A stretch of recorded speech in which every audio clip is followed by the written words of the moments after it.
प्रयागराज महाकुंभ में श्रद्धालुजनों की भारी भीड़ है। लगभग 8 से 10 करोड़ श्रद्धालु इस समय प्रयागराज के अंदर मौजूद है। कल भी 5.5 करोड़ श्रद्धालुजनों ने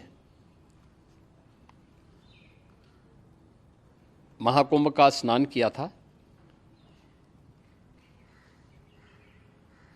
ये जो भारी दबाव श्रद्धालुजनों के कारण और श्रद्धालुओं के संगम नोच पर जाने के कारण वहाँ पर एक बना हुआ है, लेकिन पूरा प्रशासन मौके पे वहाँ मौजूद है। रात्रि को 1 से 2 बजे के बीच में अखाड़ा मार्ग पर, जहाँ पे अखाड़ों के अमृत स्नान के दृश्य से बैरिकेड्स भी किए गए थे, तो बैरिकेड्स को फांद करके आने में कुछ श्रद्धालु गंभीर रूप से घायल हुए हैं। उन्हें तत्काल हॉस्पिटल में पहुंचा करके उपचार आदि की व्यवस्था उनके लिए की गई है। उनमें से कुछ श्रद्धालु गंभीर रूप से घायल हैं।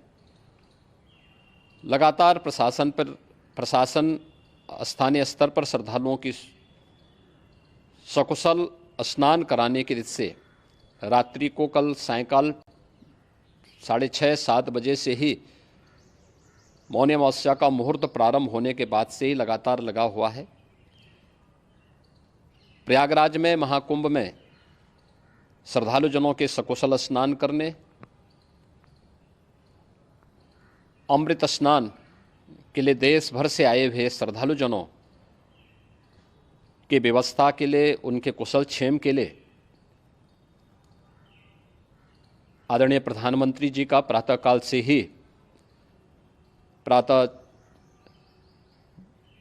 से ही उनके लगभग 4 बार प्रधानमंत्री जी ने हालचाल लिया है। माननीय गृह मंत्री जी ने, माननीय राष्ट्रीय अध्यक्ष भारतीय जनता पार्टी श्री JP नड्डा जी ने,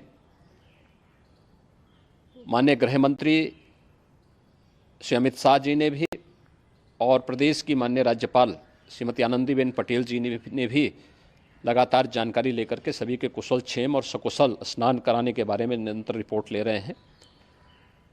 हम लोगों की प्रातःकाल से ही श्रद्धालुजन जो भी आए हैं वे स्नान कर सकें, इसके लिए यहाँ पे उच्च स्तरीय बैठक भी चल रही है, जिसमें मुख्य सचिव भी हैं, DGP हैं, प्रमुख सचिव गृह हैं, मुख्यमंत्री कार्यालय के अपर मुख्य सचिव के साथ ADG लॉ एंड ऑर्डर के साथ साथ अन्य वरिष्ठ अधिकारीगण मौजूद हैं। प्रयागराज में हालात वर्तमान में नियंत्रण में हैं, लेकिन भीड़ का दबाव बहुत बना हुआ है। अखाड़ा परिषद से जुड़े हुए पदाधिकारियों के साथ मैंने स्वयं भी बातचीत की है। आचार्य महामंडलेश्वरों से भी, पूज्य संतों के साथ भी मेरी बातचीत हुई है, और पूज्य संतों ने बड़ी ही विनम्रता के साथ इस बात को कहा है कि नहीं, श्रद्धालु जन पहले स्नान करेंगे और फिर जब उनका दबाव कुछ कम होगा और वे सकुशल वहाँ से निकल जाएंगे, तब हम लोग स्नान करने के लिए संगम की तरफ जाएंगे। अभी पहले श्रद्धालु जनों को, चूँकि देश भर से आए हैं, तो इसके लिए उन्हें सभी अखाड़े इसके लिए सहमत हैं और सभी लोग इस व्यवस्था के साथ जुड़े हुए हैं। लगातार इस दिशा में हम लोगों का प्रयास है कि जो अब तक प्रातःकाल से ही आपने देखा होगा, कल मैंने बताया कि कल लगभग 5.5 करोड़ श्रद्धालु कल महाकुंभ का स्नान किए हैं, और आज प्रातःकाल तक लगभग 8:30 बजे तक 3 करोड़ से अधिक श्रद्धालु स्नान कर चुके हैं, और ये लगातार जारी है। लेकिन संगम नोच पर, अखाड़ा मार्ग पर, नागवासुकी मार्ग पर लगातार दबाव बना हुआ है, और वहाँ पर श्रद्धालुजनों की सुविधा के लिए भी हर प्रकार की वहाँ पर प्रशासन पूरी मुस्तैदी के साथ लगा हुआ है।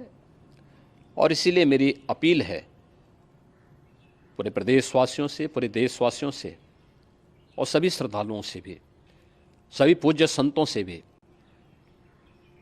कि अफवाह पर कोई ध्यान न दें, संयम से काम लें। ये सब आयोजन सभी लोगों का है। प्रशासन उनकी सेवा के लिए पूरी तत्परता के साथ लगा हुआ है। केंद्र और राज्य सरकार पूरी मजबूती के साथ वहाँ पर हर प्रकार का सहयोग करने के लिए तत्पर है। लेकिन कोई किसी अफवाह पे ध्यान न दे। कोई भी व्यक्ति नकारात्मक अफवाह फैलाने का प्रयास करेगा, उस प्रकार से नुकसान हो सकता है। और जहाँ पर हैं आप, लगभग 15 से 20 किलोमीटर के दायरे में अस्थायी घाट बनाए गए हैं। उसमें कहीं भी वे स्नान कर सकते हैं। आवश्यक नहीं कि संगम नोच की तरफ ही आएं, क्योंकि भीड़ देखते हुए, खासतौर पर जो बुजुर्ग हैं, बच्चे हैं, श्वास के रोगी हैं, उनको लंबी दूरी तय नहीं करनी चाहिए। और जहाँ पर हैं वहीं पर आराम से पहले स्थिर होकर के कार्य करें, वहाँ पर रह करके। और जो नज़दीक के घाट हैं, उसी नज़दीक के घाट में स्नान करेंगे। सब गंगा जी के ही घाट हैं और गंगा जी के इस घाट में वही पुण्य प्राप्त होगा। ये मौनी अमावस्या है। मौनी अमावस्या में स्नान का महत्व है। संगम में स्नान का दबाव बहुत ज़्यादा है, इसलिए सभी लोग अगर वहाँ पे इसमें अपना सहयोग करेंगे तो सकुशल हम सभी श्रद्धालु जनों को वहाँ पर स्नान करने में सफल होंगे। और फिर इसके उपरांत अमृत स्नान के लिए पूज्य संतों से भी, अखाड़ों से भी हम लोग अनुरोध करेंगे। जो घायल हैं, गंभीर रूप से घायल हैं, उनके उपचार की तत्परता के साथ व्यवस्था भी की गई है। उन सब के सकुशल स्वस्थ होने की भी हम कामना करते हैं। लेकिन मेरी अपील होगी कि कोई भी नकारात्मक ताना फैलाने दें और न किसी अफवाह पर विश्वास करें। स्थिति नियंत्रण में है। हाँ, दबाव जरूर है, क्योंकि मैंने आपको बताया कि प्रातःकाल से सुबह 8:30 बजे तक 3 करोड़ से अधिक श्रद्धालु स्नान कर चुके हैं। और पूरे मेला क्षेत्र में अगर हम देखेंगे, प्रयागराज में हम देखेंगे, तो लगभग 9 से 10 करोड़ श्रद्धालु इस समय वहाँ पर मौजूद है, जिसमें से 3 करोड़ यह वापस जा रहा है। इसके लिए रेलवे ने भी मेला स्पेशल लगाई हुई है। प्रातःकाल से लगभग 40 मेला स्पेशल प्रयागराज स्टेशन से, जोशी स्टेशन से, अन्य स्टेशन से श्रद्धालुओं को लेकर के सकुशल स्नान कराने के बाद उनको लेकर के गंतव्य की ओर आगे बढ़ी है। और लगातार ये प्रक्रिया वहाँ पर आगे बढ़ाई जा रही है। होर्डिंग एरिया भी बनाए गए हैं। प्रशासन जो वहाँ पर डायरेक्शन दें, मुझे लगता है सब लोग उसका पालन करेंगे तो सकुशल, क्योंकि पूरा दिन भर देर रात्रि तक अमृत स्नान का मुहूर्त है। मौनी अमावस्या का जो मुहूर्त है पूरे रात्रि भर है। इसलिए ये नहीं हो केवल इस पे कि हम अभी स्नान करेंगे, आवश्यक नहीं, कभी भी आप स्नान कर सकते हैं। तो उस पर ज़रूर सभी से मेरी विनम्र अपील होगी कि वे लोग उस पर सहयोग करेंगे तो सकुशल सभी को स्नान कराने में और सकुशल इस महापर्व को आयोजित करने में प्रशासन को और शासन को मदद मिलेगी।